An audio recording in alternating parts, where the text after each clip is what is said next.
আমার প্রিয় খ্রিস্টীয় বন্ধুরা, আপনাদের প্রত্যেকে প্রভু যিশু নামে স্বাগত জানাই।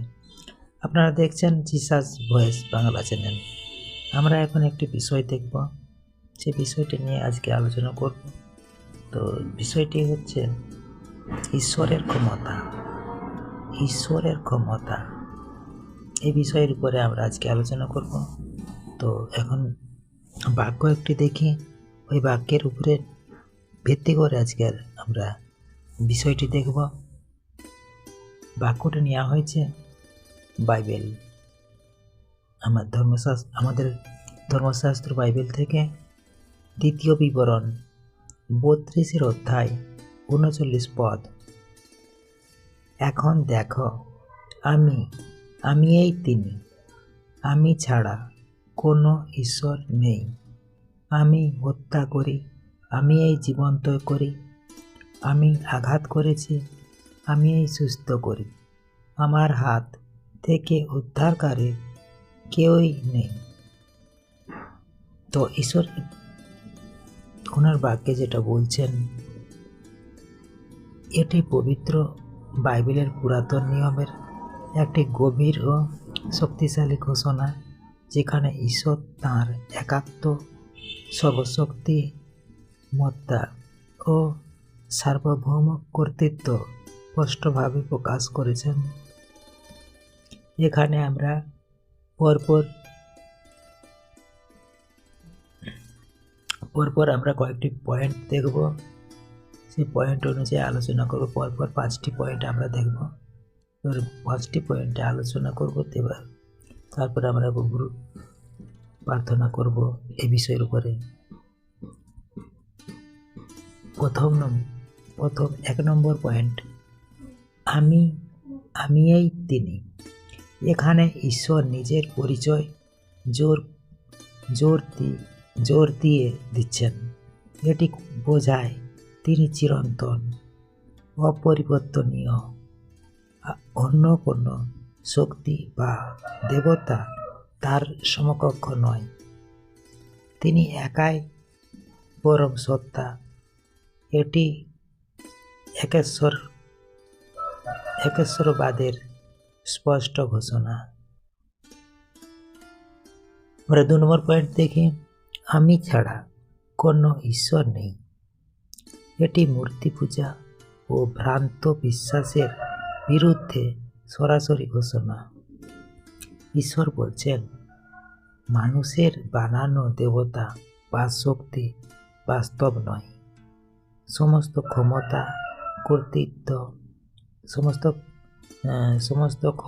কর্তৃত্ব ও উপাসনা কেবল তারই প্রাপ্য। 3 নম্বর পয়েন্টে আমরা দেখি, আমি হত্যা করি, আমি এই জীবন্ত করি। এর অর্থ জীবন ও মৃত্যু চূড়ান্ত নিয়ন্ত্রণ ঈশ্বরের হাতে। মানুষের ভাগ্য, সময়, অস্তিত্ব সব তার অধীন।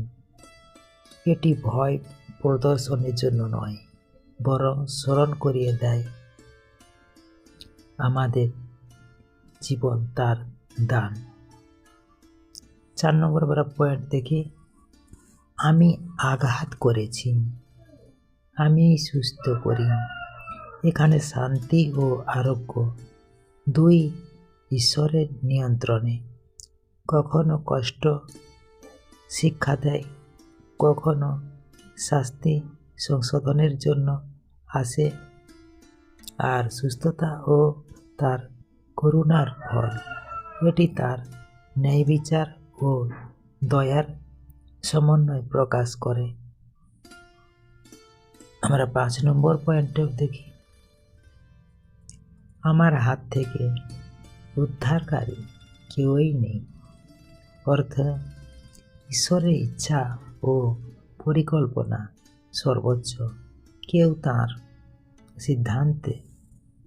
সিদ্ধান্তকে ব্যর্থ করতে পারে না। বিচার এড়ানোর উপায় নেই, কিন্তু করুণা পাওয়ার পথ আছে। অনুতাপ ও বিশ্বাসের মাধ্যমে অনুতাপ ও বিশ্বাসের মাধ্যমে। তো এই বাক্যের বিষয় অনুযায়ী আধ্যাত্মিক শিক্ষা হলো এই বাক্য আমাদের শেখায় ঈশ্বরের সর্বসময় সর্বময় কর্তৃত্বের অধিকারী। জীবনের প্রতিটি পরিস্থিতিতে তাঁর উপর নির্ভর করা উচিত। অহংকার নয়, বিনয় ও বিশ্বাসে সঠিক পথ। অহংকার নয়, বিনয় ও বিশ্বাসেই সঠিক পথ। শাস্তি ও আশীর্বাদ উভয় তাঁর পরিকল্পনার অংশ। শাস্তি ও আশীর্বাদ উভয়ই তাঁর পরিকল্পনার অংশ। তো ঈশ্বর তার আপন বাক্য প্রত্যেক আশীর্বাদ করুক। আমেন। জয় যিশু। আমরা এখন প্রার্থনাতে আছি। বাক্যের বিষয় অনুসারে, হে সর্বশক্তিমান প্রভু, আপনি একাই সত্য ঈশ্বর। আপনার সমকক্ষ কেউ নেই। আপনি জীবন দেন, আপনি রক্ষা করেন, আপনি আরোগ্য দেন, আরোগ্য করেন। আমাদের হৃদয় থেকে অহংকার দূর করুন। আপনার সার্বভৌম ক্ষমতা বুঝে আপনাকে ভক্তি ও ভয় সহ সম্মান করতে শেখান। যখন আমরা কষ্ট পাই তখন বুঝতে সাহায্য করুন যে আপনি আমাদের শিক্ষা দিচ্ছেন। যখন আমরা সুস্থ হই তখন যেন আপনার প্রতি কৃতজ্ঞ হতে ভুলে না যাই। হে প্রভু, আপনার হাতেই আমাদের জীবন, ভবিষ্যৎ ও পরিণতি। আমাদেরকে আপনার ইচ্ছার অধীন বিনম্র জীবনযাপন করতে সাহায্য করুন। প্রার্থনা, প্রভু যিশু আপনার পবিত্র ও মহামূল্যবান নামে এই প্রার্থনা আমরা চাই। Amen, amen, amen. জয় যিশু। Praise the Lord.